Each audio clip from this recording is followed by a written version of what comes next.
கண்ணியத்திற்குரிய சகோதர சகோதரிகளே, பெரியோர்களே, தாய்மார்களே, நம்முடைய இஸ்லாமிய மார்க்கம் என்பது பல்வேறு விதமான நல்வழிகாட்டுதல்களை நமக்கு வழங்கியிருக்கிறது. அந்த நல்வழிகாட்டுதல்களில் மிக மிக முக்கியமானது அல்லாஹ் சொல்கிறான், இன்னல் ஹசனாத், நன்மைகள் என்பது யுத்ஹிபுன சய்யிஆத், தீமைகளை போக்கி விடுகிறது, அழித்து விடுகிறது என்று அல்லாஹ் சொல்கிறான். அதனுடைய வெளிப்பாடாக நம்முடைய பொருளாதாரத்திலிருந்து நம்ம செய்யக்கூடிய நன்மை, தர்மம் என்பது நமக்கு அது எடுத்து தருகிற நன்மை இருக்கு இல்லையா, அதை நீங்கள் வேறு எந்த வணக்கத்துடனும் ஒப்பிட முடியாது.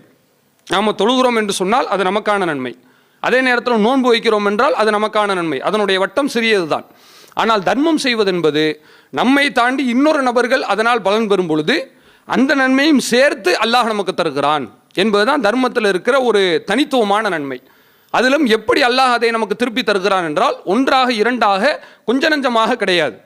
சூரத்துல் பக்ராவில் அல்லாஹ் சொல்லுகிறான், மஸலுல்லதீன யுன்ஃபிகூன அம்வாலஹும் ஃபீ ஸபீலில்லாஹ், அல்லாஹுடைய பாதையில் யாராவது தர்மம் செய்தீர்கள் என்றால் அவர்களுக்கு உதாரணம் கமஸலி ஹப்பத்தின், ஒரு விதை இருக்கிறது, அம்பதத் சபஅ சனாபில், அந்த விதையை போட்டால் அது 7 கதிர்களை முளைக்க செய்கிறது.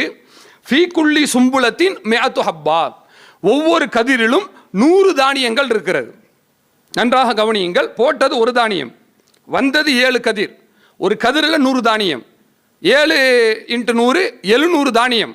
அல்லாஹ் சொல்லுகிறான், இதுதான் அல்லாஹுடைய பாதையில் தர்மம் செய்கிறதுக்கு உதாரணம். நீங்கள் ₹1 கொடுத்தீங்கன்னா அதை 700 மடங்காக நான் பெருக்கி தருவேன் என்று அல்லாஹ் ரப்புல் ஆலமீன் சொல்லுகிறான். இதுதான் அதிகப்படி கிடையாது. அல்லாஹ் ரப்புல் ஆலமீன் சொல்லுகிறான் தொடர்ச்சியாக, வல்லாஹு யுலாஇஃபு லிமன் யஷா, அல்லாஹ் தான் நாடியவர்களுக்கு இதை விட பன்மடங்காக பெருக்கி தருகிறான். 700 விட ஜாஸ்தியாக கூட கொடுப்பான், அவங்களுடைய இஹ்லாஸை பொறுத்து, சூழ்நிலையை பொறுத்து. ஏனென்றால் ₹1,00,000 சம்பாதிக்கக்கூடிய ஒரு ஆள் ₹1000 தர்மம் செய்கிறதுக்கும், ஒரு நாளைக்கு ₹500 சம்பாதிக்கக்கூடிய ஆள் ₹200 தர்மம் செய்வதற்கும் வித்தியாசம் இருக்கிறது. ₹1000 கழிச்சுட்டா 99,000 அவருடைய கையில் இருக்கிறது. இவர் ₹15,000 சம்பாதிக்கிற ஆள் ₹200 கொடுத்தாருன்னு வைங்க, இவருடைய கிட்டத்தட்ட கால்வாசி நாளினுடைய உழைப்பை இவர் அள்ளி கொடுக்கிறார். அதனால் ஏற்படுற சிரமத்தை இவர் பொறுத்துக் கொள்கிறார். அப்போ இதுக்கெல்லாம் சேர்த்து அல்லாஹ் ரப்புல் ஆலமீன் எல்லாத்துக்கும் பல வகையில் கூலி கொடுப்பான். பெரிய செல்வந்தர்களாக இருந்தாலும் அவங்களுக்கு நிறைய சிரமங்கள் இருக்கும், அதை பொறுத்துக்கிட்டு கொடுத்தாங்கன்னா அவங்களுக்கும் கூலி.